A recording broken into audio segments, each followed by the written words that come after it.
आमदार मंगेश कुडाळकर यांनी मुख्य जलविभागाला भेट दिलेली आहे। महत्त्वाची बातमी आपण पाहतोय। आमदार मंगेश कुडाळकर यांनी मुख्य जलविभागाला भेट दिलेली आहे आणि कुर्ला पश्चिम विभागामधील पाणी समस्येबाबत त्यांनी चर्चा केली आहे। पाणी पुरवठा कमी दाबाने होत असल्याच्या स्थानिकांच्या तक्रारी होत्या आणि 24 इंचाच्या जलवाहिनीचं काम 4 ते 5 दिवसात पूर्ण होईल असं आश्वासन सुद्धा कुडाळकर यांनी दिलंय। अधिकची माहिती घेऊयात, आमचे प्रतिनिधी धनंजय दळवी आपल्या सोबत आहेत। धनंजय, आपण पाहतोय कुडाळकरांनी जलविभागाला भेट दिली आहे, त्यांच्यामध्ये नागरिकांमध्ये नेमकी काय चर्चा झाली आहे, काय आश्वासनं दिली आहेत?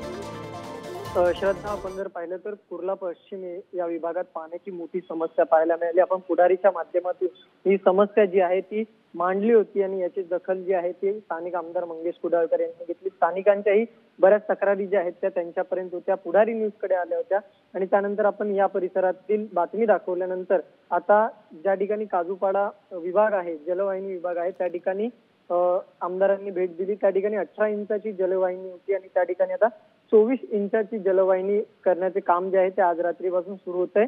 येत्या 4 ते 5 दिवसात हे काम जे आहे सदरचं ते पूर्ण होईल आणि त्यानंतर या संपूर्ण परिसरात जर आपण पाहिलं तर पाणी पुरवठा हा सुरळीत होणार आहे। त्यामुळे नागरिकांना दिलासा जो आहे तो मिळू शकतो या 5-6 दिवसानंतर।